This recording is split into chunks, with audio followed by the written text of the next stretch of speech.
Obrigada, Andréia. Mais uma vez, bom dia a todos. É uma alegria nós estarmos aqui participando deste evento de Amigos do Jardim das Oliveiras. Gostaria particularmente de abraçar a todos estes companheiros que são trabalhadores desta instituição.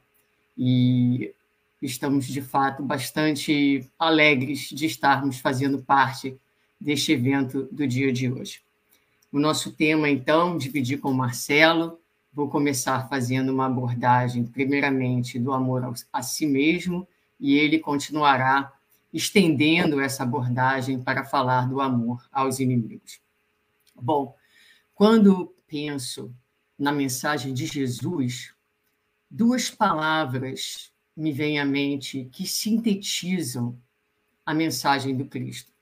São elas imortalidade e amor. Quando penso em Deus, quando pensamos em Deus dentro da doutrina espírita, sabemos que Deus é definido como inteligência suprema e também é definido como amor. Nós, seus filhos, somos a imagem e semelhança do Criador, ou seja, somos, em caráter relativo, também inteligência e amor. O amor é a essência que nos compõe. E o Espírito Dias da Cruz diz que o amor é a estrutura natural que define o ser, qual lençol freático, a nutrir-lhe o mais profundo recanto da alma, até superficializar-se em fonte abençoada, que gera vida e dessedenta os seres.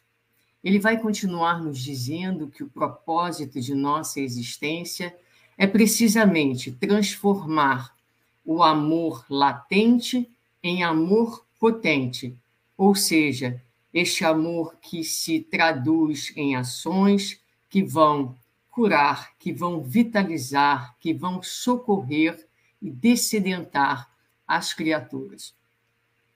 Joana de Ângeles, em o livro Garimpo do Amor, ela dirá para nós que o amor espera pacientemente no leito do rio existencial humano para ser descoberto. As vidas possuem o amor no seu imo, mas não o conhecem. Necessitam de alguém que o desperte para o significado profundo e o valor incomparável deste tesouro. Então, nós temos a nossa essência, ela é amor, como descreve de forma tão poética Dias da Cruz, esse lençol freático. E Joana de Ângeles fala do amor que existe no rio existencial humano, mas que precisa ser descoberto. E ela enfatiza aqui a necessidade da existência de alguém, de um outro que venha despertar-nos para este significado, o significado deste valor incomparável, como ela coloca. O maior desafio nosso nessa era de transformação, de tanta tecnologia, está precisamente na prática deste amor dentro da nossa vida de relações, para conosco mesmos, para com o nosso próximo e para com Deus. Já diz a lei que é necessário amar a Deus acima de todas as coisas e ao próximo como a si mesmo. E a doutrina espírita, ela vem então ao nosso socorro, apontando-nos o melhor caminho para que nós possamos praticar e nos alfabetizar, digamos assim, nesta questão do amor. Quando nos aponta que o caminho da iluminação é através do autoconhecimento. É o autoconhecimento que vai nos propiciar uma vida de relações melhores conosco, com o nosso próximo e, consequentemente, também com Deus.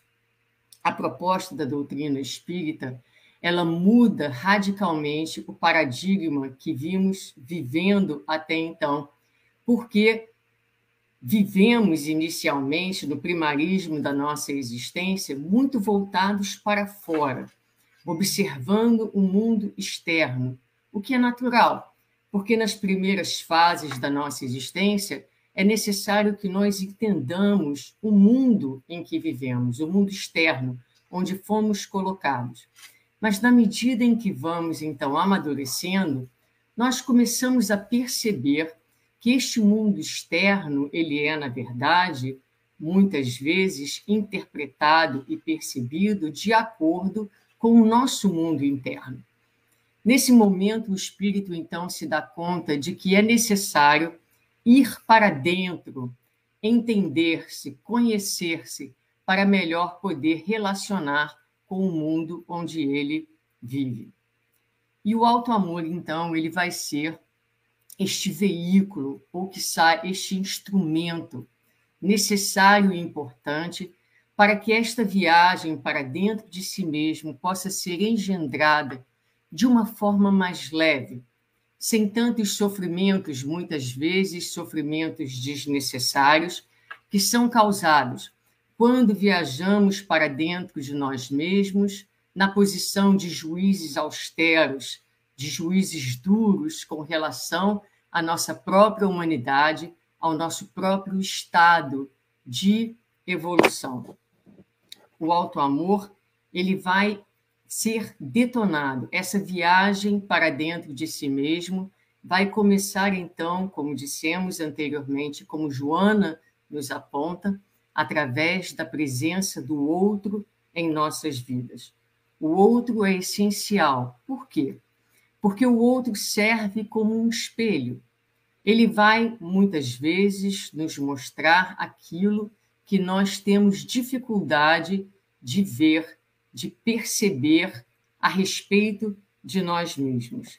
Então, com frequência, tudo aquilo que nós enxergamos, que nós vemos no outro e que nos incomoda e incomoda profundamente, é material que nos diz respeito. Em termos gerais, na psicologia, nós vamos qualificar estes pedaços nossos, digamos assim, um tanto desconhecidos ou que desgostamos ou que tentamos não enxergar, como a nossa sombra. Às vezes são áreas nossas que desgostamos tanto que podemos mesmo qualificar como um inimigo que vive dentro de nós e que são partes que, apesar de serem difíceis para nós de lidarmos, necessitam ser vistas, ser acolhidas, serem processadas para que possamos, então, integrá-las e alcançar aquilo que nós chamamos de transcendência. Essa proposta foi colocada recentemente, nós tivemos a oportunidade de assistir o próprio querido Alberto Almeida falando sobre esse tema, e ele usa a expressão: a proposta do auto-amor é de amarmos-nos a partir do que o outro nos revela. Amar aquilo que nos incomoda no outro. E ele faz uma brincadeira com as palavras, dizendo que é a partir desses encontros desencontrados, ou destes desencontros encontrados, destas situações de conflitos nas nossas vidas de relação, que se abrem, então, brechas, oportunidades valiosas para aquele que, consciente e comprometido com essa viagem, percebe a oportunidade de aí adentrar-se e procurar entender que parte é essa, que pedaço é esse meu, que precisa ser acolhido e melhor compreendido. O auto-amor, então, vai incluir 4 elementos que penso serem fundamentais. São eles: a coragem, a capacidade de ver, de enxergar, a capacidade de tolerar e a capacidade de aceitar. E dentro da aceitação, nós diríamos que é necessário que o ser tenha senso de dignidade, de respeito a si próprio e a humildade. Nós vamos, então, falar um pouquinho de cada um destes itens como componentes necessários, partes desse processo de auto-amor que facilita essa viagem para dentro, como já dissemos, para que ela não seja como tem sido para muitos de nós, tão tortuosa e tão difícil. Coragem. Coragem para entrar dentro de nós e para poder nos olharmos, para poder nos despirmos de todas as defesas, de todas as ilusões que criamos a nós mesmos e nos olharmos assim, como somos ou como estamos verdadeiramente neste momento da nossa trajetória evolutiva. Capacidade de ver. A capacidade de ver requer que a pessoa esteja comprometida com esse processo.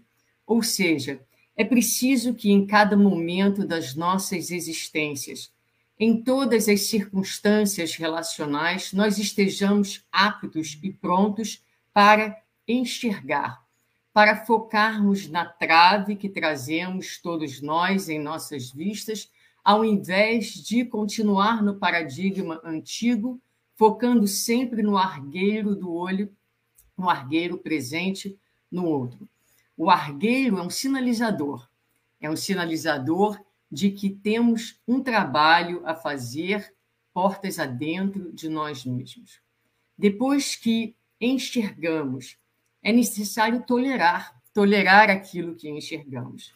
E tolerar pede que não façamos nada, porque muitas vezes, no momento em que conseguimos enxergar em nós aquilo que desgostamos, aquilo que nos incomoda profundamente, nós tratamos de fazer algo, de nos distrairmos daquele sentimento. Então, tolerar significa conseguir sentar-se com aquele incômodo que muitas vezes toma conta de nós.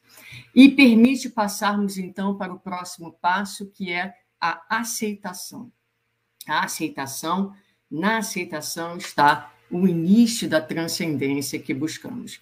E gostaríamos de passar um pouquinho de tempo falando, então, sobre a aceitação, porque muitas vezes ela não é, penso eu, bem entendida dentro desse processo de auto-amor. Aceitar, como está no dicionário, é estar de acordo, é conformar-se com. Então, quando eu digo que aceito uma situação, vamos combinar de que nesta aceitação está implícito o fato de que eu não vou tentar modificá-la. Aceitar significa estar de acordo, conformar-se com. Quando eu digo para o meu marido ou para a minha esposa que eu o aceito como é, está então implícito neste argumento, nesta frase, de que eu não farei tentativas de mudá-lo, mas estou acolhendo da maneira como ele é. Então, quando a gente diz que eu me aceito assim como sou, está implícito também de que eu não vou fazer, que nessa aceitação que tem que ser feito, já está feito, digamos assim. Aí as pessoas perguntam assim para a gente, mas não é perigoso esse negócio de aceitação? A pessoa, então, agora não tem uma desculpa de que ela não precisa fazer mais nada, que está tudo certo, um desculpismo para todos os seus erros, para todos os seus equívocos?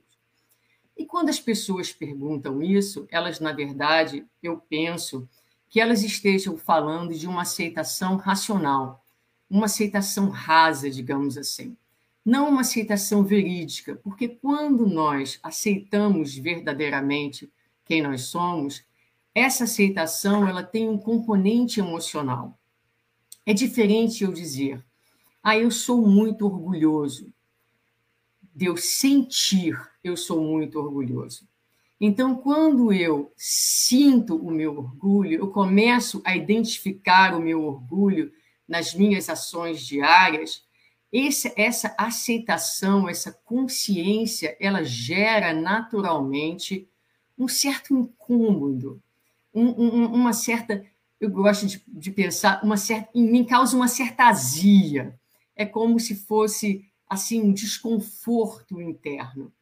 E esse processo de aceitação, de tolerar o humano em nós, ele começa como se fosse uma água, uma água que vai penetrando devagarinho crostas que nós trazemos dentro de nós, de comportamentos, de tendências cristalizados no tempo.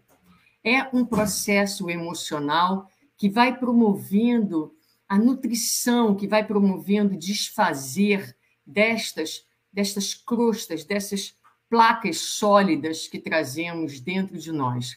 Há movimentos internos profundos, na medida em que eu tomo conhecimento da minha humanidade, que eu tomo conhecimento das minhas limitações, e eu não faço nada, mas eu não faço nada externo, porque aí é que está. A aceitação, ela gera todo um processo de movimentação, de shift, não é? Que é mudança interna, vagaroso muitas vezes, imperceptível muitas vezes até para nós mesmos, mas diferente do que muitos pensam. O processo de aceitação é um processo ativo, mas não é o ativo para fora, é o ativo para dentro, que vai transformando devagarinho e que vai nos ajudando a desfazer a trave e as ilusões que trazemos a respeito de nós mesmos. As religiões, muitas vezes, elas servem, elas terminam por fazer um desserviço dentro desse processo quando elas enfatizam a necessidade de sermos bons. E, dentro da doutrina espírita, a necessidade de sermos evoluídos, não levando em conta que para esse processo há a necessidade de um tempo. Então, quando eu tenho a pressão de ser evoluído imediatamente, o que acontece é que, na medida em que eu vou lidando com as minhas limitações e com a minha humanidade nessa viagem para dentro, que sentimentos surgem? Vergonha, inadequação, sentimentos de não sermos dignos, de não termos valor, de culpa. Muitas vezes o espírita vai dizer assim, mas eu sei tudo isso, eu me sinto envergonhado de ainda estar agindo assim. Essa é uma fala de desamor e de não aceitação de si mesmo, porque nós bem sabemos que o conhecimento cognitivo não nos faz evoluir. O que nos faz evoluir é quando esse conhecimento cognitivo é traduzido em virtudes, em experiências, é interiorizado emocionalmente. Então, sim, nós sabemos muitas coisas, mas não somos ainda capazes de viver todo esse conhecimento. Somos humanos. Então, aceitar é acolher, é abraçar esta humanidade e procurarmos perceber que é através dessa aceitação que nós vamos, então, devagarinho, abrindo espaço naturalmente para que as virtudes possam ganhar espaço, digamos assim, dentro de nós. A aceitação ela tem 3 ingredientes fundamentais, que são ele: senso de dignidade, como nós dissemos, respeito e humildade. Como é que eu faço para me aceitar, então, um pouco mais? É necessário, então, que nós nos sintamos dignos. E eu gosto imensamente da parábola dos trabalhadores da última hora ou da parábola da vinha. Vejamos que nessa parábola, Jesus traz a figura de Deus como um pai. Muitas vezes, em outras parábolas, ele vai falar de Deus e colocar-no na figura de um rei poderoso.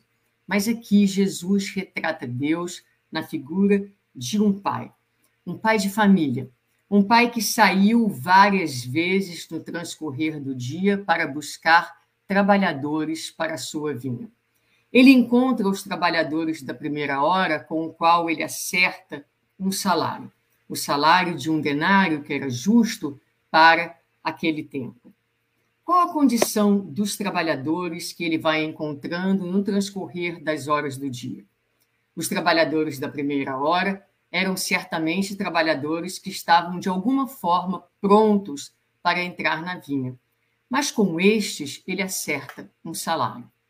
Estes mesmos trabalhadores que nós frequentemente interpretamos como os mais preparados, dão sinais de que não eram tão evoluídos como nós gostamos de pensar, a partir do momento em que, ao fim do dia, eles vão questionar a bondade e a misericórdia do Pai. O Pai sai durante todo o dia, em horas diferentes, para buscar trabalhadores. Os trabalhadores da segunda hora não eram tão preparados como os da primeira, os da terceira menos ainda, até que ele chega aos trabalhadores da última hora. Quem são esses? Esses são trabalhadores que ninguém quis contratar. Eles ficaram na praça até o fim do dia. Eles eram tão limitados, eles eram tão inadequados, digamos assim, que ninguém os contratou para a vinha. Mas o Pai, independente do estado em que eles se encontravam, disse: venham trabalhar na minha vinha. E ao final do dia, o Pai então começa o pagamento dos trabalhadores da última hora em primeiro lugar e dá a eles o mesmo denário que deu a todos os outros trabalhadores. Os trabalhadores da primeira hora questionam aquele pagamento. Mas o que esta parábola, então, vem nos ensinar é exatamente isso, do nosso valor para Deus. Para Deus, independente das nossas condições físicas ou espirituais, do patamar que estamos na nossa evolução, da hora que entramos na vinha, do número de horas que trabalhamos, independente de qualquer coisa, para Deus, nosso Pai, todos nós temos exatamente o mesmo valor. E é preciso, então, que a gente entenda isso. Esse fator, ele é tão primordial no trabalho de autoaceitação e de autoamor. É preciso que nós entendamos que nós temos valor para Deus, que nós somos, o nosso valor não está naquilo que nós fazemos, mas ele foi determinado no momento em que nós fomos criados. É nossa filiação que nos faz dignos e que dita o nosso valor. Nós somos dignos porque existimos simplesmente. E Dias da Cruz, mais uma vez, dirá: o sentimento de dignidade faz com que a criatura encontre forças dentro de si mesma para aceitar as lutas da autoconquista e da autossuperação, no enfrentamento de sua história e necessidades pessoais. É a alavanca que permite à criatura conectar-se com o manancial interior que existe dentro dela. Então, para além desse sentimento de dignidade tão necessário, vem o sentimento de respeito. Respeito é uma manifestação de amor legítimo. Quando nós respeitamos alguém, por exemplo, nós estamos olhando para o lado intrínseco daquela pessoa. A pessoa é amada porque ela existe e porque ela pertence. O respeito dará sempre ao outro dignidade, consideração, visibilidade e existência. Então, eu olho para alguém que é muito diferente de mim, alguém com ideias muito contrárias à minha, mas eu respeito. Esse respeitar é dizer: você pensa diferente de mim, mas eu te vejo, eu te considero, eu entendo, eu vejo em você o mesmo valor que eu vejo em mim. Então, esse processo de respeito que nós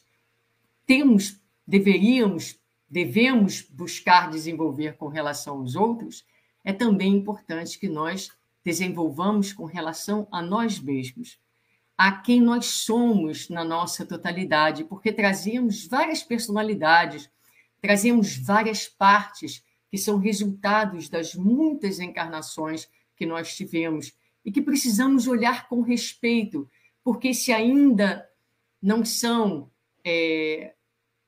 ainda partes difíceis de nós, todas elas contribuíram para quem nós somos e onde nós estamos neste momento de hoje. Então, dignidade, respeito e humildade. Humildade vem de umbus, de terra fértil. postura interna que vai fertilizar o solo do coração e do intelecto para a expressão real do ser. É preciso humildade dentro desse processo e dessa viagem, porque a viagem devagarinho, quando feita de forma amorosa e acolhedora, ela vai nos dando a real dimensão de quem nós somos. E esse contato com essa real dimensão faz um trabalho interessante de nos diminuir, vai nos diminuindo, vai nos dando a dimensão exata de quem nós somos dentro do contexto do cosmos, dentro do contexto da vida. Essa humildade, ela vai ser fundamental para que possamos fazer a remoção da trave, a remoção das escamas que muitas vezes bloqueiam a nossa visão. E nós vamos nos sentindo cada vez mais pequeninos, mas também cada vez mais divinos. E vamos saindo de uma relação para conosco mesmos e para com o próximo vertical para uma relação de mais horizontalidade. O auto-amor, a humildade, vai permitir que nós olhemos para a nossa incompletude sem vergonha e para a nossa humanidade sem culpa. Porque a vergonha e a culpa são ainda produtos do nosso ego, que não admite o humano em nós. Uma analogia que nós gostamos muito a esse movimento é pensarmos, por exemplo, numa criança de 2ª série aprendendo ainda a escrever. Então, a escrita da criança é uma escrita de garranchos, ainda com alguns erros. Mas aquela criança não se sente culpada e não tem vergonha da maneira como ela escreve. Ela sabe que no futuro ela terá a possibilidade de uma escrita melhor. Aquele é o momento evolutivo onde ela se encontra. Então, não há vergonha, não é o fim. Ela vai continuar no processo de crescimento, ela vai continuar no processo de melhoria, mas não há vergonha dos garranchos, porque são parte daquele momento evolutivo daquela criança. Assim também como nós. Então, o auto-amor, meus queridos, finalizando, ele é esse veículo, esse instrumento importante e necessário que vai possibilitar, de novo, que essa viagem para dentro de nós seja feita de forma mais leve, de forma mais tranquila. Ele ajuda a nós que nós nos enxerguemos como somos e aí possamos descer do pedestal onde o ego nos coloca muitas vezes, descermos e assumirmos o nosso posicionamento real na vida. Esse posicionamento de criaturas pequeninas que somos. Mas percebamos que ao fazermos isso, ao descermos deste pedestal, nós, sem perder o nosso senso de valor e a nossa dignidade, sem perder contato com o divino em nós, nós teremos uma melhor chance de relacionarmos conosco mesmos, mas também de enxergar o outro na sua divindade, na sua pequenez, e trabalhar a nossa vida de relações com mais compaixão, com mais amor. E talvez esteja aí, neste processo de autoaceitação e incorporação da nossa humanidade, que exista a nossa melhor oportunidade e chance de paz e de relações mais amorosas. Muito obrigada. Maravilhosas reflexões, Suzana, muito obrigada.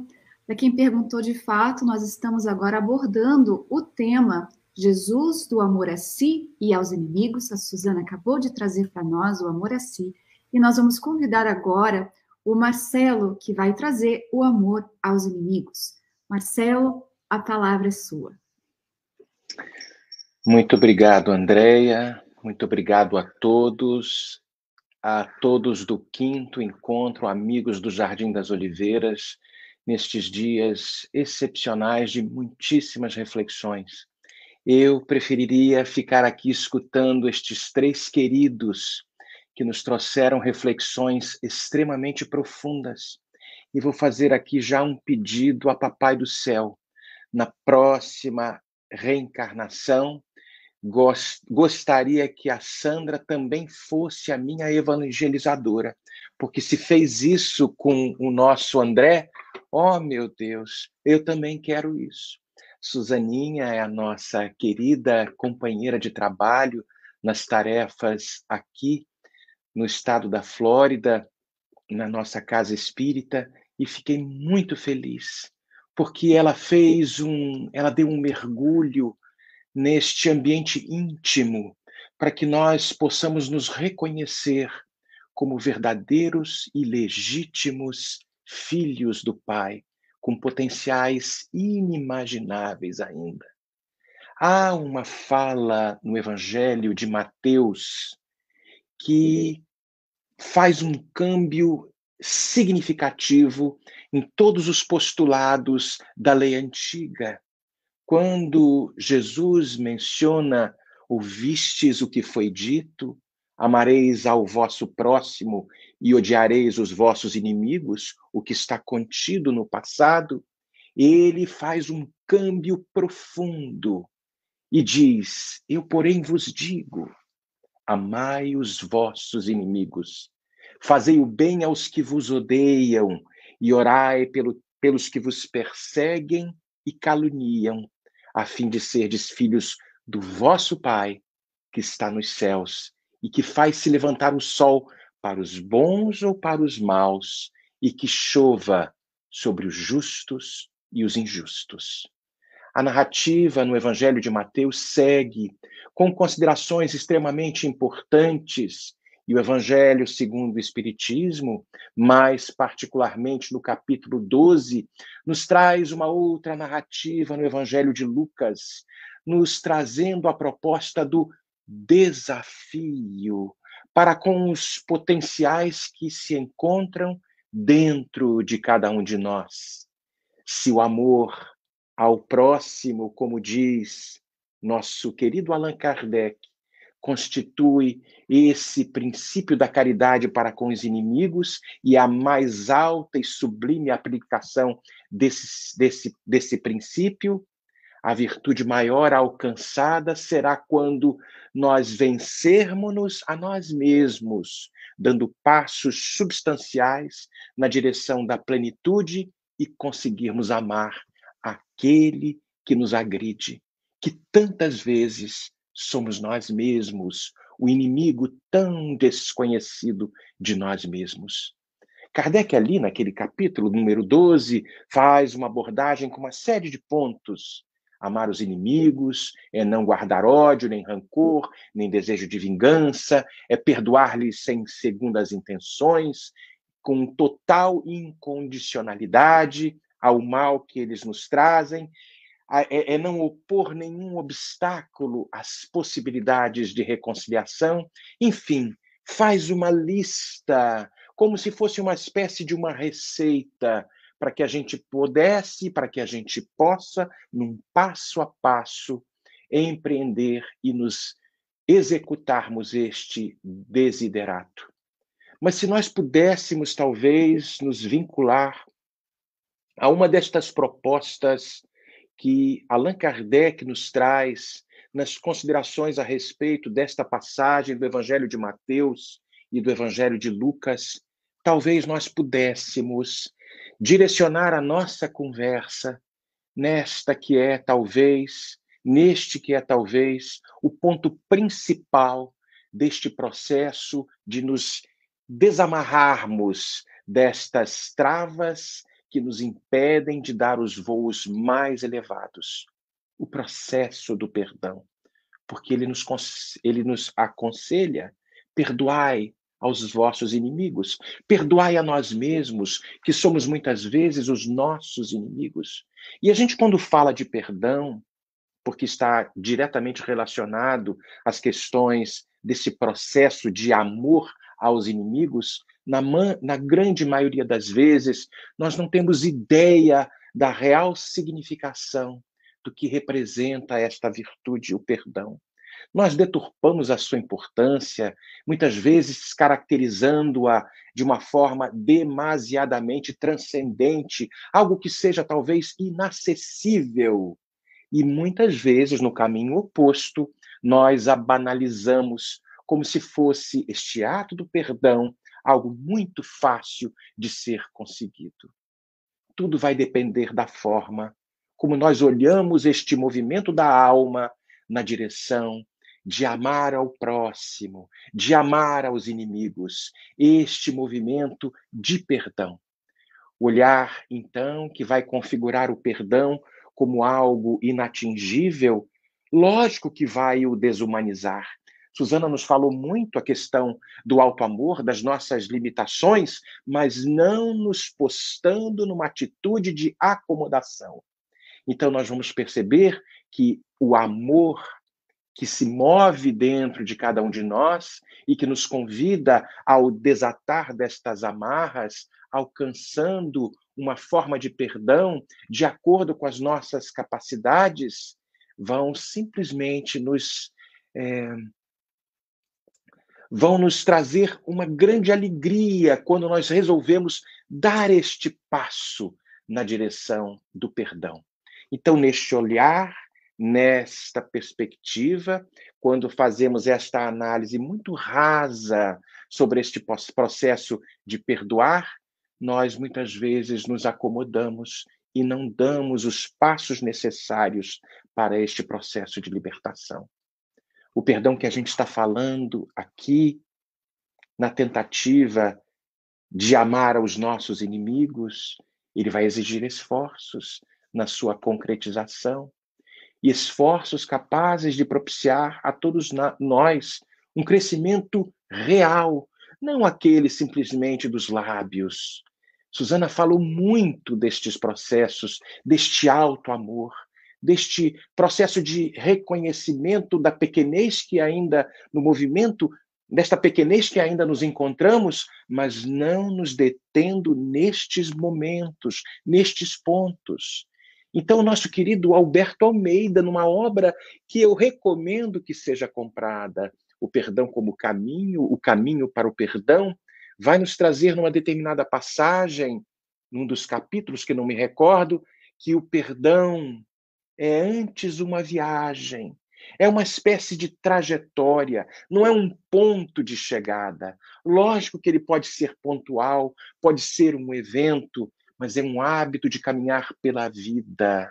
A própria etimologia da palavra vem do latim, o perdonare, nos mostra com este prefixo per, e o prefixo per nos dá uma ideia de fazer um périplo em torno de uma determinada ação.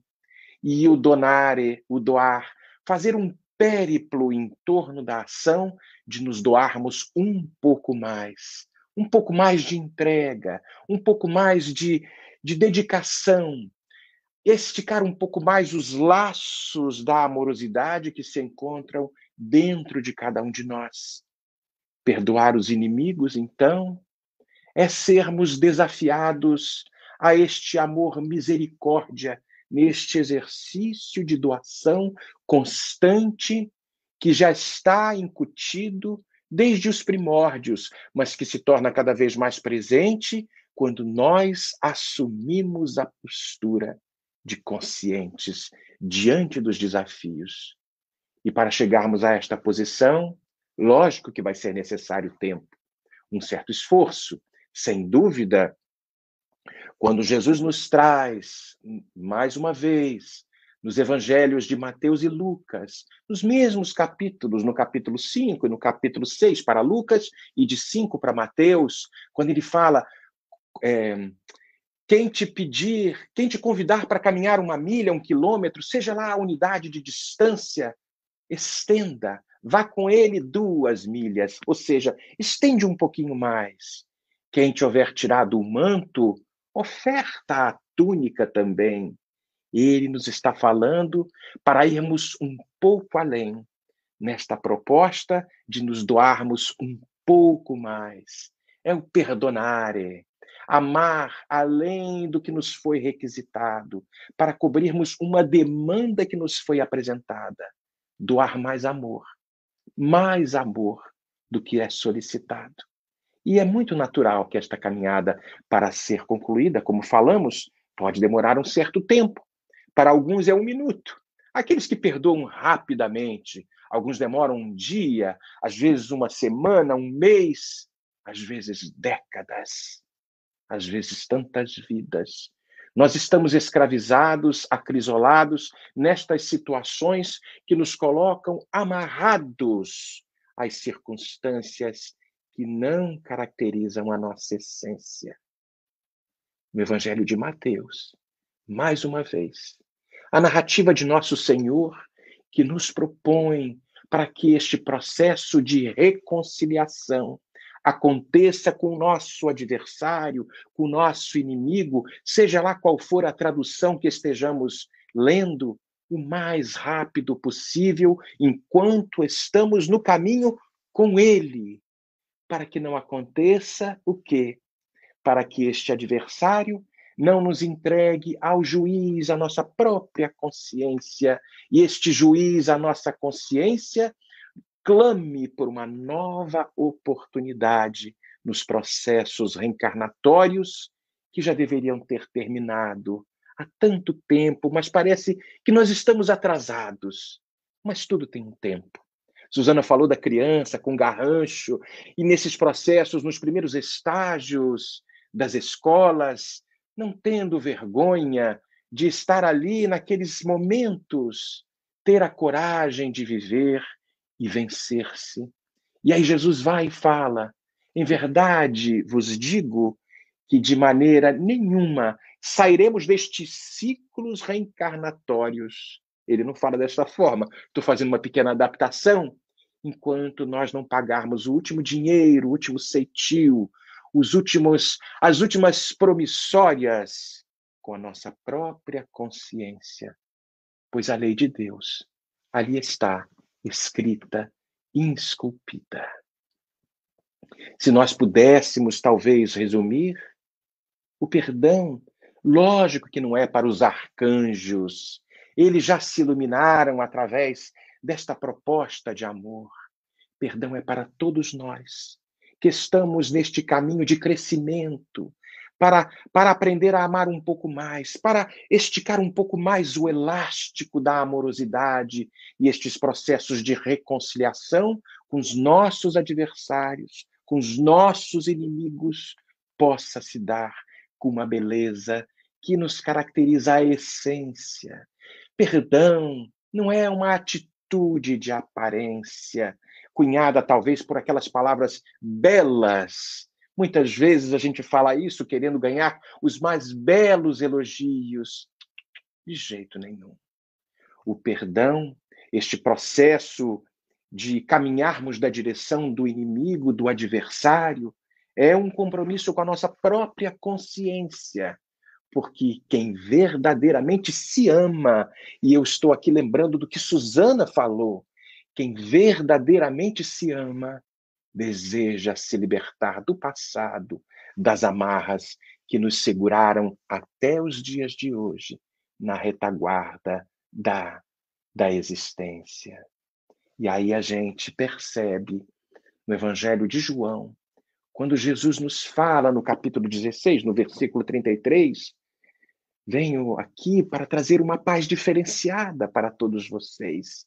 No mundo, lógico, vós tereis aflições, mas tende bom ânimo, boa alma. Eu venci o mundo. E convidou a todos nós a vencermos este mundo íntimo que ainda se acotovela, que tenta se libertar como essência da vida dentro de uma semente humilde, querendo romper a casca e encontrar o céu belo, azul e transformando-se numa grande árvore. Este é o caminho. Não há outro.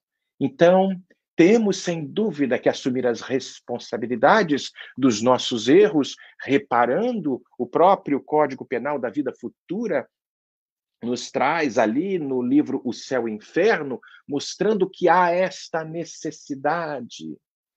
Por isso que é essencial esta atitude consciencial para que a gente possa galgar os mais belos patamares da nossa própria plenitude. Então, nestes dias tão conturbados, de tantas polarizações, de tanta dicotomia e tantos paradoxos, aqueles que tentam buscar a verdade. Mas que verdade é essa? Será que está diretamente relacionada aos meus conteúdos egóicos? Ou é uma verdade que está à prova de balas? Aquela verdade que ela é irretocável em todas as épocas, de todas as épocas da civilização. Uma das passagens ainda que nos causa muita estranheza devido ao nosso nível evolutivo tão na retaguarda, quando Jesus nos fala a respeito da dar a outra face quando alguém nos bate. Isso está ali no Evangelho também de Mateus. Mateus é danado quando trouxe aquelas informações de nosso Senhor. E ele nos fala: ouvistes o que foi dito? Olho por olho, dente por dente. Eu, porém, vos digo: não resistais ao mal que vos queiram fazer, que se alguém vos bater na face direita, apresentai a outra. Que estranha filosofia seria essa, tão profundamente contrária à lei antiga, à lei de Talião?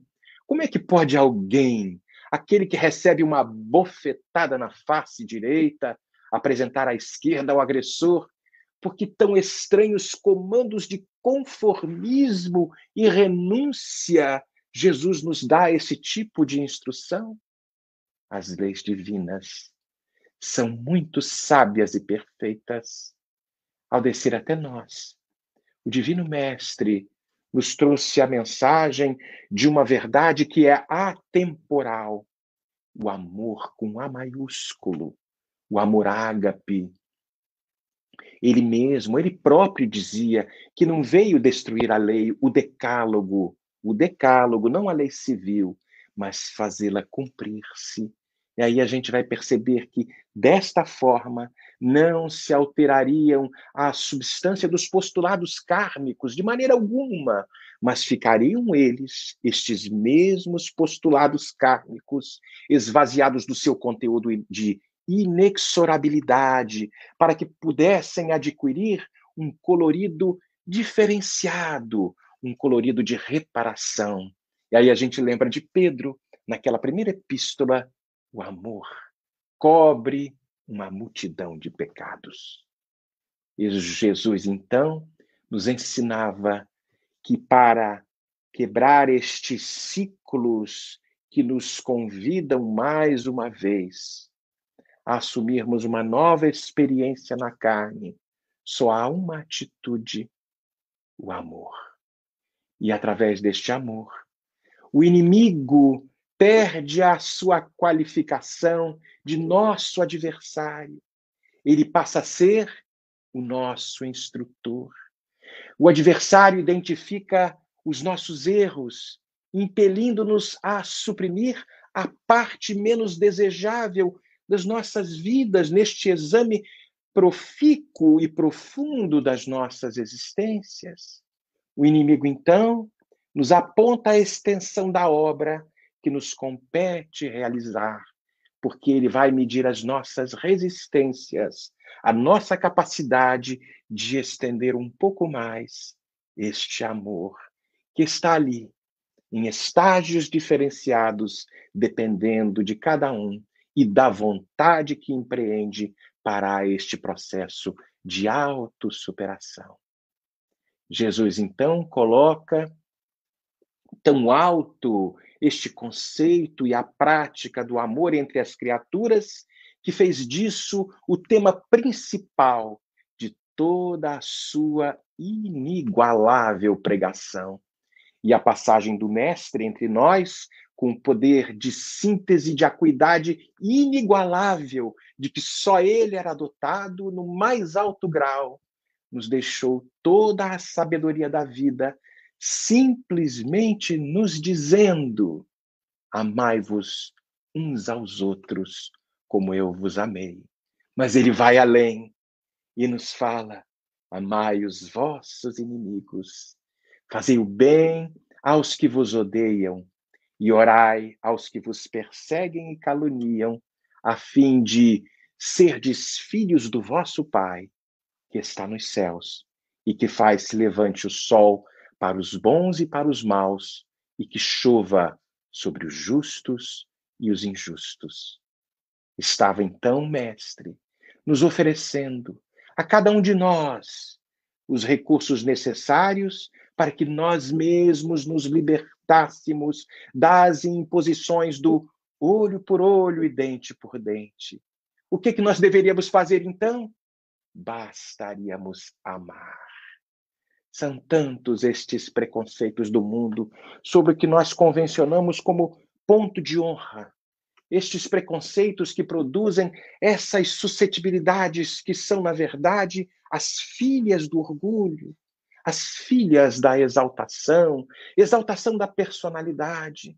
Quantas vezes nós retribuímos a injúria com a injúria, a agressão com a agressão, uma ofensa, bateu, levou. Esses são movimentos clássicos dos dias atuais. Mas veio Cristo e muda completamente a história do jogo. As regras são outras, porque as regras que estavam sendo aplicadas no jogo da vida não estavam certas. Retribui o mal que vocês estão recebendo com o bem que você pode fazer. E diz mais ainda, não resistais ao mal que vos queiram fazer. Se alguém vos bate na face, como nós mencionamos anteriormente, dá outra face. Aí a gente percebe que há trabalho a ser feito. No livro Pão Nosso, no capítulo 137, Emmanuel nos traz uma lição que eu vou ler um pequeno trecho, literalmente para não malograr a beleza da mensagem. Ele nos faz, no comentário do Evangelho de Lucas, no capítulo 6, versículo 35, quando analisa amai, pois, os vossos inimigos, Emmanuel, num determinado trecho da mensagem, no Pão Nosso, nos fala: quando o Senhor nos aconselhou a amar os inimigos, não exigiu aplausos aos que rouba ou destrói, deliberadamente, nem mandou multiplicarmos as asas da perversidade ou da má-fé.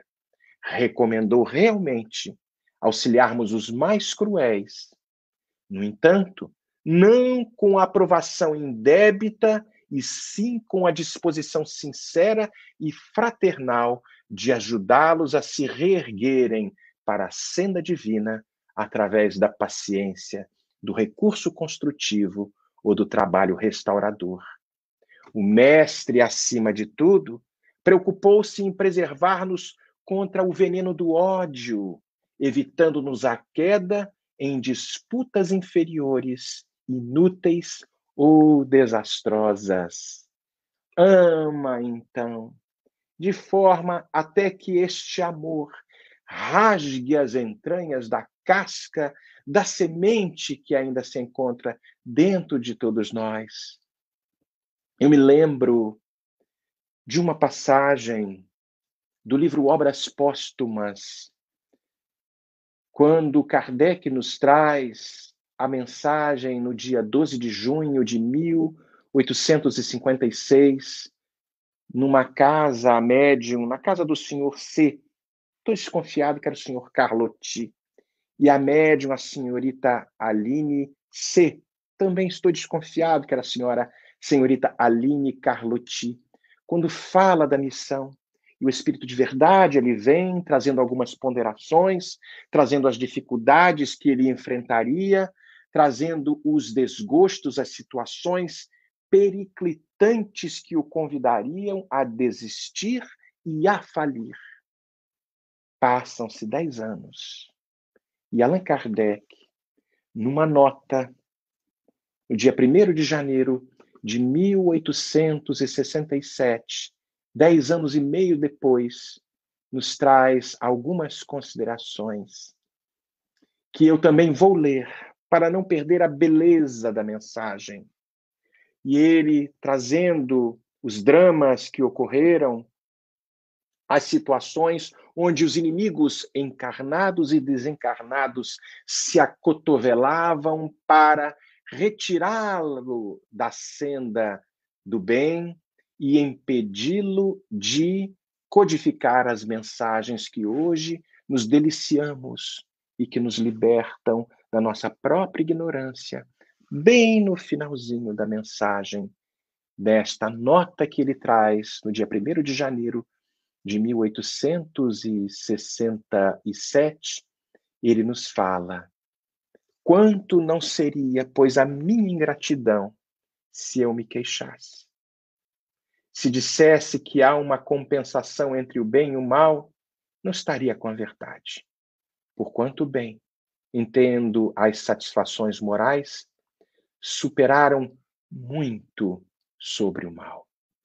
Quando me chegava uma decepção, uma contrariedade qualquer, elevava-me pelo pensamento acima da humanidade, colocava-me por antecipação na região dos espíritos e desse ponto culminante, de onde descobria o meu ponto de atraso, as misérias da vida deslizavam sobre mim sem me atingir.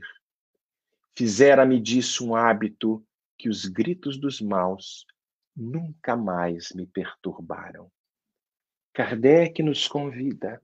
Lógico que nós não somos Allan Kardec, esse espírito lúcido, a razão encarnada, como diz Camille Flammarion no seu enterro, naquele momento, lógico que estamos ainda a anos-luz de distância do codificador, mas como mencionamos, para que a gente possa se libertar destes ciclos infindáveis das múltiplas reencarnações, tenhamos a coragem, talvez nos pequenos perdões, porque nós desejamos tantas vezes o perdão que está ali estampado nas páginas luminíferas da codificação, dessas histórias que a gente vê aí nos Netflix da vida, que a gente chora, as lágrimas caem copiosas, mas nos encontramos ainda na retaguarda deste processo hercúleo, quem sabe talvez, nos pequenos atos de perdão aos inimigos, estes pequenos desculpas, as desculpas, um ato de carinho, um ato de generosidade, algo que possa nos convidar a uma proposta mais diferenciada. E se nós poderíamos, talvez, mencionar a poesia de Maria Dolores, que trouxe este espírito através de Francisco Cândido Xavier, poesia de nome Transição. Ela, bem no finalzinho, nos fala: assim é a terra de hoje, em transição desmedida. É a vida mudando a vida, buscando equilíbrio e paz. Sofre as farpas da sombra em tua própria vivência. Usa a luz da paciência. Com essa luz vencerás. Com esta luz venceremos todos. Muito obrigado. Muito obrigado, Marcelo. Nós vamos convidar agora de volta para a nossa telinha a nossa querida Suzana para o momento de debate, de perguntas e respostas. E agradecendo a todos pela participação, perguntas muito boas nos foram enviadas, mas nós vamos começar com a nossa querida Suzana. Suzana, nessa pergunta que foi enviada aqui para você. Quando temos como... Não, desculpa, essa eu não vou fazer isso não, porque isso aqui vai ser para vocês dois em conjunto. Então, aguarda só um pouquinho aí que eu vou seguir a ordem. O processo de perdão, Suzana, sempre passa pelo consciente? Podemos perdoar situações da infância ou vidas passadas sem necessariamente tomar consciência dos fatos pelo simples querer?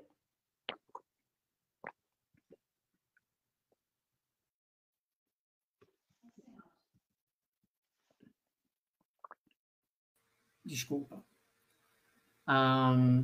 Então, o processo do perdão, Marcelo vai poder também me ajudar aí. Mas o processo do perdão, ele é um processo. Então, ajuda muito quando nós o fazemos de forma consciente, porque gera menos sofrimento. A vida, ela tem mecanismo, tem leis que vão nos forçar a determinados reajustes, mas quando nós somos partícipes junto com a lei, de forma consciente, nós aceleramos o processo e diminuímos o sofrimento. Então, a consciência é sempre uma alavanca, digamos assim. E, dentro desse mecanismo de consciência, o entendimento de que o perdão é um processo, e é um processo de autocura. Na verdade, quando nós perdoamos, nós estamos curando as feridas, as chagas que trazemos dentro de nós. Na medida que essas feridas são cicatrizadas, aquilo que foi um insulto, aquilo que nos ofendeu em primeira instância, se esvazia, perde o significado. Então, perdoar é sempre uma ressignificação do evento que aconteceu. E a consciência, ela nos ajuda a engajarmos de forma ativa no processo e a não desistirmos do processo. Isso é importante, porque o entendimento de que o perdão não é um ato miraculoso, mas uma jornada que o indivíduo se prontifica a jornadear, digamos assim, e que muitas vezes leva tempo, porque leva tempo para que nós entendamos exatamente a extensão das nossas feridas e a melhor maneira de atendê-las. É para eu ajudar em alguma coisa? Eu não sei se respondi bem a questão. Respondeu muito bem, mas se o Marcelo quiser adicionar alguma coisa, também pode. Eu tenho medo de adicionar e estragar a beleza com que ela, de uma forma tão concisa, trouxe. E é verdade, né? Há determinados estágios que vão ser ali significados, a gravidade da falta, e cada um de nós vai atribuir a gravidade da falta de acordo com seu próprio conteúdo emocional e a sua bagagem intelecto-moral. E há também essa capacidade de amar que precisa ser elastecida. Mas será que há vontade de empreendermos a atitude do perdão? Então, tudo isso precisa ser considerado. E nós aqui talvez pudéssemos reavivar a resposta do Espírito Santo Agostinho, quando na pergunta 919A, Allan Kardec nos propõe, na pergunta 919, perdão, na resposta que nos traz a respeito deste autoconhecimento. A gente vai saber até onde a gente pode chegar, né? E neste processo, não nos cristalizarmos se a gente não conseguir, de repente, dar o grande perdão. É nos reconhecermos ainda nestes pequenos passos, mas não nos determos na inatividade, porque vida é atividade, é movimento, é ação. Talvez buscando a ajuda dos psicólogos, dos terapeutas especializados, para que a gente possa, aos poucos, redescobrir, fazer este mergulho íntimo, mas não prescindir da vontade, desta vontade de dar um passo além, superando-se na capacidade de amar a si mesmo e ao próximo.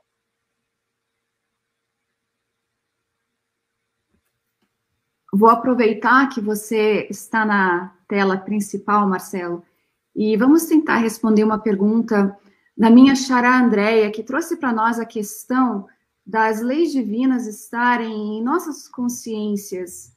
Isso realmente é verdade? Como entender isso quando há uma ausência total de caráter e valores morais na nossa sociedade?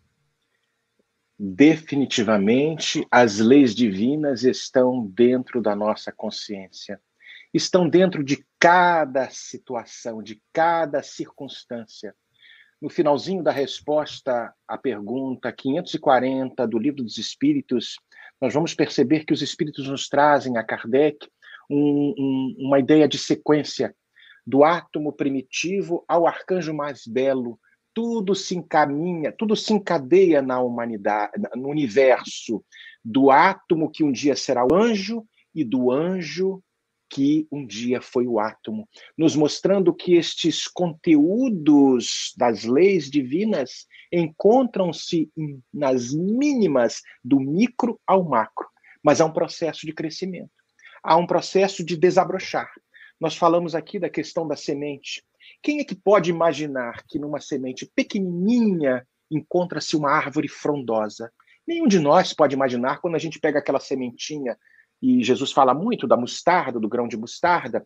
Quando a gente pega aquela bolota do carvalho, tem muito carvalho aqui na Flórida, os oaks, que a gente fala, quem que pode imaginar que naquela bolinha tem uma árvore frondosa? Mas ele vai obedecer aos processos naturais que o tempo demanda. No momento certo, a semente irá cair no solo, irá germinar, irá se enraizar, tomando um certo tempo para que este processo de enraizamento, ou seja, apoderar-se dos potenciais, para que um dia ele rompa não só a casca, porque a casca já foi rompida no processo de enraizamento, mas romper as camadas de terra e alcançar toda a beleza que nos espera. Vós sois deuses, podeis fazer o que eu faço e muito mais. Jesus já apontou o caminho. Sim, eu sei que a gente se acotovela. Isso parece muito filosófico e muito bonito de ser dito. Mas o que eu daria de conselho à nossa querida Andréia, paciência. Voltando a Maria Dolores, usa a luz da paciência, porque com ela você vai vencer. Obrigada, Marcelo. Suzana, uma pergunta que veio. Perdoar o desprezo da traição após 40 anos de vidas em comum é libertar-se e deixar ir as cicatrizes não desapareceram. Como estimular o alto amor e ressignificar a existência? Não dar visão ao medo e à insegurança de sofrer novamente e acertar de vez. O amor sempre vale a pena, não é?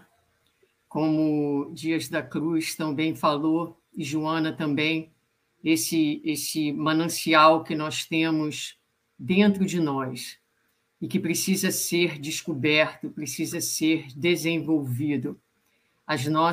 É uma pergunta bastante difícil, eu não sei se teria eu mesma os recursos que a companheira que fez a pergunta está nos apresentando, já mostra aí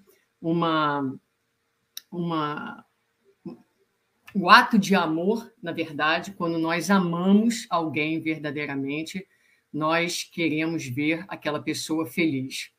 E nós sabemos que nós somos espíritos imortais em trajetórias individuais. Então, é do livre-arbítrio de cada um, onde e como o espírito vai fazer a sua trajetória. No momento em que o espírito decide, né, o companheiro, em seguir a trajetória de uma outra forma sem a nossa companhia, se nós amamos verdadeiramente aquele espírito, o amor liberta, o amor não aprisiona. E nós sabemos que as nossas relações, elas são circunstanciais dentro de uma existência. Nós sabemos que há uma lei que vai regularizar a nossa vida de relações.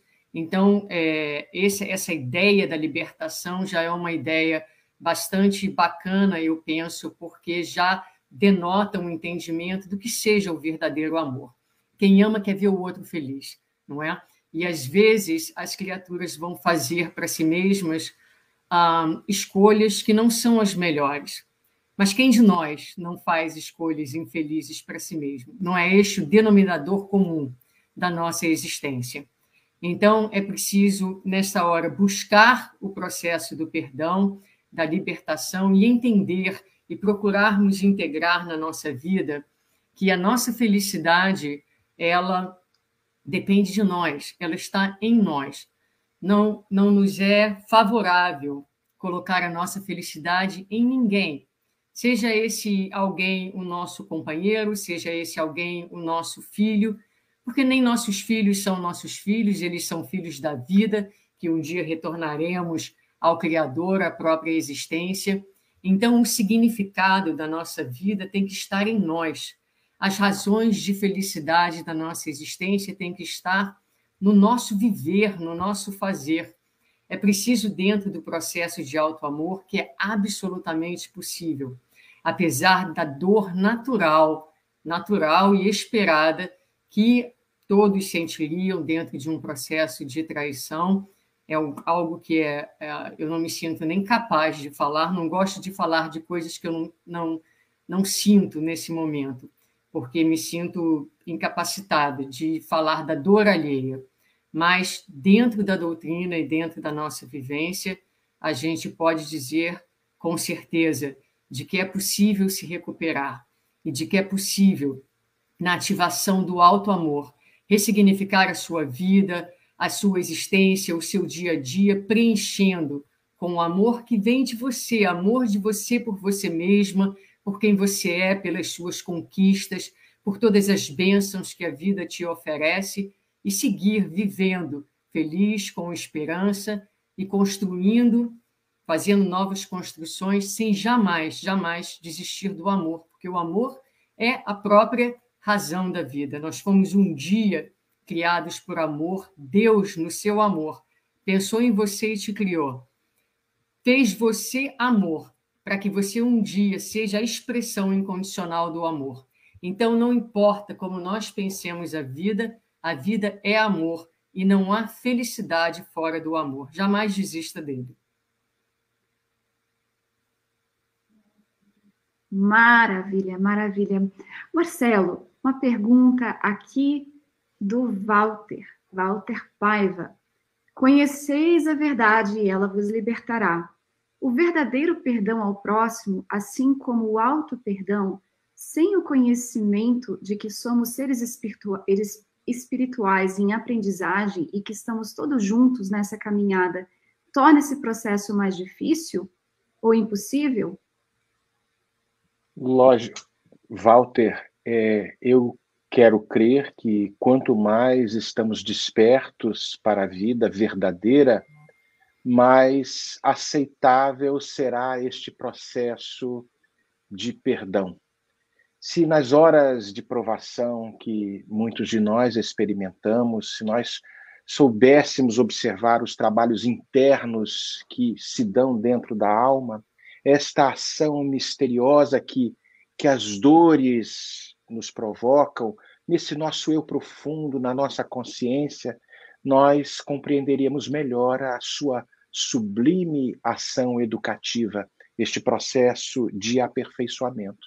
Há uma fala de Leon Denis, no capítulo 26 do livro O Problema do Ser, do Destino e da Dor, que nos fala: a mão que dirige o cinzel da evolução, do aperfeiçoamento do espírito, ele fala nisso, a mão de Deus, se assim nós podemos dizer, é de um artista incomparável que não se cansa de trabalhar, enquanto não estiver arredondado e polido todas as arestas do nosso caráter. Então, será essencial nós termos esta conscientização de onde nos situamos. Aí a importância do conhece-te a ti mesmo. Porque nós vamos, sem dúvida, nos acotovelar, chorar, espernear, dependendo da situação que estejamos sendo submetidos e do nível intelecto-moral que tenhamos, mas vamos talvez não mais, mesmo experimentando as dores, os sofrimentos, não nos acrisolarmos, nos congelarmos neste processo doloroso. A dor pode até acontecer, mas ela não se cristaliza nos processos de sofrimento constantes, porque a gente já tem consciência de que há uma proposta educativa por trás de toda esta situação. Na pergunta 132 do Livro dos Espíritos, Kardec faz: qual é o objetivo, então, da encarnação dos espíritos? Deus impõe a encarnação com o fim de que a gente chegue à perfeição. Então é necessário que nós estejamos submetidos a essas situações. E é lógico que vamos ali, nestas situações desafiadoras, aprendermos a viver. Aprender a viver, aprender a caminhar pelo fenômeno, pelo evento chamado vida, vida com V maiúscula, é uma bênção. Esta bênção que talvez nos escape nos dias atuais, pela limitação de abarcarmos tudo isso. Então, os processos dolorosos, lógico que vão ter diferentes variações, segundo as necessidades específicas, levando em conta a nossa bagagem evolutiva, mas em todos estes processos, a dor que estamos submetidos vai agir com uma eficácia, de modo a provocar ou desenvolver a sensibilidade, a delicadeza, a bondade, a ternura e a fazer com que, através destas lágrimas, hoje um pouco renitentes, como uma criança birrenta, lá na frente, como alguém que entende que existe uma proposta limitadora, porque não temos ainda total domínio de todas as coisas. Nós deixamos de ser aqueles que controlamos, que queremos controlar o mundo lá fora. A gente tem muito essa vontade, esse paradigma. Eu quero controlar o mundo lá fora, as coisas, a minha empresa, a minha família. Nós só conseguimos dar conta de controlarmos a nós mesmos. E estamos, sem dúvida, submetidos às injunções do sofrimento, mas sob as bênçãos do sentimento, se conseguirmos perceber de que Deus está no comando e a proposta da edulcere, da educação, de extrair a bondade e a beleza dentro de nós, está em curso, desde o princípio, do átomo primitivo ao arcanjo mais belo. A gente está aí nessa jornada, talvez mais próximo do começo do que do final, mas vai chegar aí o tempo da gente conseguir diferenciar essas situações. Eu não sei se eu respondi, talvez Suzana possa complementar, talvez tenha dado uma volta muito filosófica, porque, sem dúvida, é desafiador, mas é possível.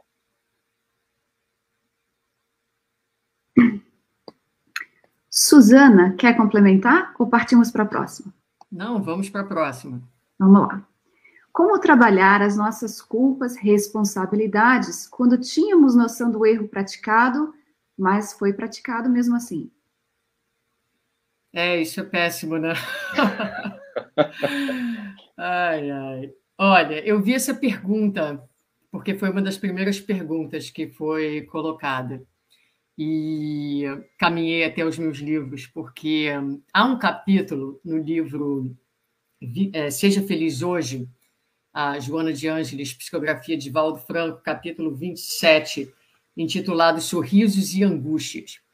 E é um dos capítulos que eu mais gosto no que tange a estes processos da nossa evolução e dos nossos erros e de como lidar com isso. E Joana aqui vai dizer para nós, melhor Joana do que eu, avança pelo roteiro traçado sem culpas. E ela diz para a gente, desde que nós nos resolvemos mudar para melhor, reabilitando-nos, estando dispostos ao nosso reerguimento, já demos um passo importante na construção do nosso futuro.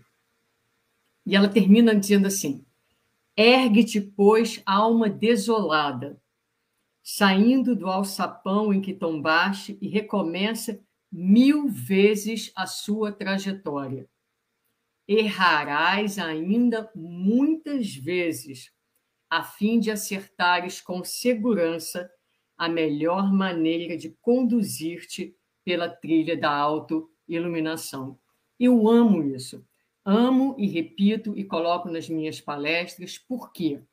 Porque nós achamos que, de novo, porque sabemos, nós vamos poder mudar muitas vezes os nossos comportamentos.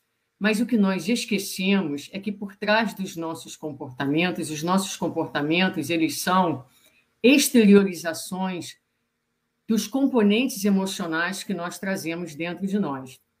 Então, muitas vezes, nós dizemos, eu quero fazer diferente, mas ainda não conseguimos internamente a cicatrização ou a resolução de determinados padrões e comportamentos que vão permitir a mudança de um comportamento externo. A gente diz, eu quero, mas por dentro ainda não está pronto para tomar esse passo definitivo de transformação. André Luiz, do livro Mecanismos da Mediunidade, ele vai nos falar de uma forma muito interessante sobre isso, porque nós podemos fazer uma abordagem pelas vias da emoção, não é? Então, há questões emocionais que precisam ser trabalhadas com o tempo para que o comportamento seja mudado. E André Luiz vai dizer para a gente que nós passamos muito, muito tempo em um determinado padrão vibratório e que apesar de querermos mudar, de querermos a autoiluminação, nós ainda nos comprazemos nesse padrão vibratório, que é o padrão vibratório que nós conhecemos, que muitas vezes é um padrão vibratório miserável, mas é o padrão vibratório que nós estamos acostumados, digamos assim. Então, a mudança, como diz Joana aqui, a fim de acertares com segurança, ela muitas vezes vai requerer 1000 quedas. E a gente pensa que nessas quedas a gente está parado no caminho, mas, na verdade, em cada queda há um aprendizado interno, ainda que seja um tanto de frustração, digamos assim, que vai ganhando corpo, que vai ganhando conteúdo dentro de nós, até que chega um momento dentro do processo evolutivo, depois de tantas quedas, que nós vamos, como diz Paulo em O Livro dos Espíritos, agora, nos cansar desta deformidade e encontrar forças e agora recursos internos para operar aquilo que eu gosto de dizer é o único milagre que o Espiritismo reconhece, que é o milagre da autotransformação. Então, para quem pergunta, eu digo: paciência, perseverança, auto-perdão, segue em frente. Um dia a gente chega lá, só não desista do processo, porque é um processo. E como diz Joana, o livro é Seja Feliz Hoje, para quem está perguntando, capítulo 27. Vale a pena, é uma beleza. Obrigada, Suzana. Eu vou jogar agora uma pergunta que, na verdade, foi feita já para chegar nesses últimos minutinhos. Talvez cada um de vocês possam oferecer uma resposta. E, dado o tempo, eu vou partir para a segunda aqui, em vez de ir da companheira que mandou. Dado a complexidade, talvez o nosso Alberto possa responder quando nós retornarmos. O perdão é o esquecimento da ofensa? E aí a gente joga para a Suzane e para o Marcelo, para esses últimos minutos aqui no nosso debate. André, eu vou dividir uma experiência pessoal de forma bastante breve. Para aqueles que me conhecem, talvez muitos não me conheçam, obviamente, eu sou parte de uma família homoafetiva. E durante a minha vida, eu tive algumas instâncias de sofrer preconceito e discriminação com relação a isso. Quando eu era jovem, aos meus 20 anos, isso foram razões de profunda dor para mim. O perdão, para mim, com relação a algumas pessoas que eram até bastante próximas, foi um processo. Hoje eu falo sobre isso com vocês, veja que eu não me esqueci, eu me lembro. Então, não é um esquecimento, mas é exatamente aquilo que nós falávamos, e a ressignificação do evento. Por que doeu tanto? Doeu tanto porque, na época, eu mesma não estava em paz com quem eu sou. Então, no processo de amadurecimento, e a doutrina espírita foi fundamental dentro desse processo, a gente foi fazendo as pazes conosco mesmos, começando a perceber que estava tudo certo da maneira que era, que a nossa trajetória é uma trajetória individual e que nós estávamos comprometidos com o amor. Então, na medida em que fomos fazendo as pazes com o nosso próprio ser, toda aquela ofensa, toda aquela injúria, toda aquela hostilidade perdeu o seu significado. E ficou muito claro para mim que aquilo não era mais um problema meu. Inicialmente era um problema de quem agredia e meu porque eu estava ainda num momento de desamor. Mas no momento em que fui aprendendo a me amar, aprendendo a acolher quem eu sou e onde eu estou na minha evolução, aquilo se desfez. E essas pessoas hoje são pessoas amigas minhas, pessoas próximas, a quem eu muito considero. Então, não é esquecimento, não precisei esquecer, mas hoje está esvaziado do significado que teve há 20 anos atrás. Eu não discordo de Suzana, ela trouxe, de fato... Melhor que não. Ela está absolutamente certa, porque nós ressignificamos a situação. Quando nas falas evangélicas se traz esquecer as ofensas, os evangelistas não querem, Jesus não quer dizer que nós esqueçamos, porque isso seria amnésia, e nós não temos a amnésia. As experiências estão ali marcadas, fazem parte do histórico nosso, mas há um peso diferenciado. Nós conversávamos recentemente com Andréia a respeito das provas que alguns amigos estavam passando, provas muito difíceis. E aí a gente estava assim nessas brincadeiras, o que nos espera? Será que vão vir provas difíceis? E aí eu falei assim, nós já passamos por provas difíceis, você também. Aí ela disse, Andréia, mas agora as provas que eu passei têm um outro sabor. Elas não doem tanto quanto doeram no passado. Estou trazendo aqui mais ou menos a história que a nossa Suzana trouxe, porque nós passamos a perceber que elas tiveram uma grande importância na forja do espírito que nós somos. Eu mencionei aqui Leon Denis, quando fala no capítulo 26, a respeito da dor, no livro O Problema do Ser, do Destino da Dor, mencionando Deus como se fosse um grande escultor, lapidando este bloco bruto de mármore que somos nós. Na época, sem dúvida, eu acho que aquelas lapidadas doíam, porque tínhamos ainda o pouco senso da beleza que nos aguardava.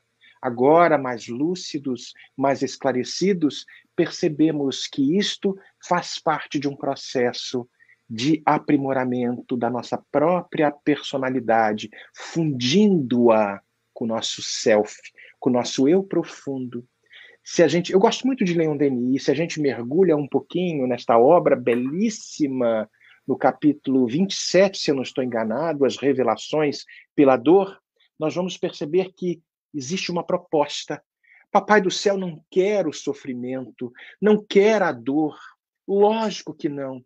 Embora estes sejam fenômenos que ocorram desde os primeiros momentos da criatura, até no reino animal, para que esta experiência possa ser, sem dúvida, tão arraigada dentro das bases mais profundas do princípio inteligente, alcançando a beleza da intelectualidade, da moralidade, que hoje nos encontramos, embora longe da angelitude, mas percebendo que os fenômenos que nos ocorreram, destas situações de desajuste, neste processo do ir e vir, fazem parte da grande beleza que nos escapa, talvez neste momento. Eu gosto muito, minha formação é engenharia mecânica, eu gosto muito de matemática, e nós falamos muito disso. Vamos imaginar um ponto de partida. Vamos imaginar que o espírito foi criado aqui. Ponto zero, princípio inteligente. Aí nós temos aqui uma reta que vai até o infinito. Se nós pegarmos nesta eternidade, porque nós vamos varar a eternidade com a nossa própria imortalidade, se pegamos um pequeno período das dores, dos dissabores, das complicações, que sejam milhares de anos. O que são estes períodos? O que é este período no relógio da eternidade? É um segundo. Parece filosófico. Eu sei que isso talvez não retire a dor que experimentamos nos dias atuais, mas o que eu quero trazer com esta analogia muito simplória é que não perca a esperança. André Luiz, no capítulo 18 do livro Evolução em Dois Mundos, nos fala da beleza do amor, que muitos de nós ainda nos acotovelamos na horizontalidade do amor, desejando sermos amados a qualquer preço. E quando nos afastamos de algumas propostas, de alguns conceitos que ainda possuímos, nos desesperamos. Mas já há aqueles que se afinizaram com este amor que encontra-se dentro de cada um de nós, já se verticalizando, nas palavras de André Luiz, neste amor maior, neste amor profundo. Tudo toma tempo, sem dúvida. Tudo toma um processo de sacrifício, de esforço, mas está aí por vir a beleza do Espírito, porque nada mais, nada menos, quem nos criou é o Criador do Universo. E neste Criador do Universo, de soberana beleza, de soberana justiça, ele não quer a tristeza, a infelicidade dos seus filhos. Aguardemos. Mais uma vez eu volto a Maria Dolores. Usa a luz da paciência. Com essa luz vencerás. Maravilha, agradecemos muito aos nossos queridos Marcelo e Suzana. Que maravilhosa manhã nós tivemos, não é? Nós gostaríamos de recomendar a leitura da obra O Perdão como Caminho e o Caminho do Perdão, assim também como o Amor Pede Passagem, do nosso amado Alberto, disponíveis na loja do Kindle, já está disponível, juntamente com o lançamento de ontem, Espiritismo e Meditação, para você que está acompanhando agora. Nós vamos fazer mais uma vez o convite aqui. Uma pessoa nos perguntou como que podia, de fato, virar um jardineiro. Então, vamos participar aqui com vocês agora, o videozinho, convidando a todos a fazer parte e ser um padrinho, uma madrinha.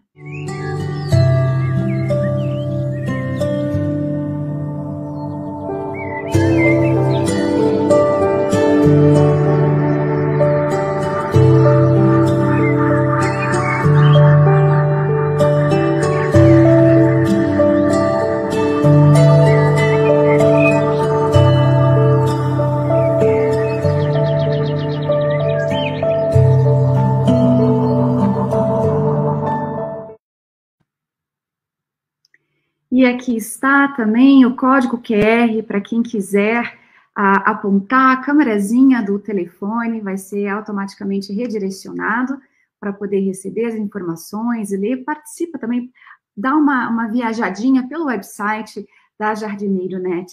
Mais uma vez agradecemos a Suzane e ao Marcelo e lembramos que nós retornamos às 14 horas com a Larissa Chaves e o Alberto Almeida com o tema Jesus, ponte entre o céu e a terra.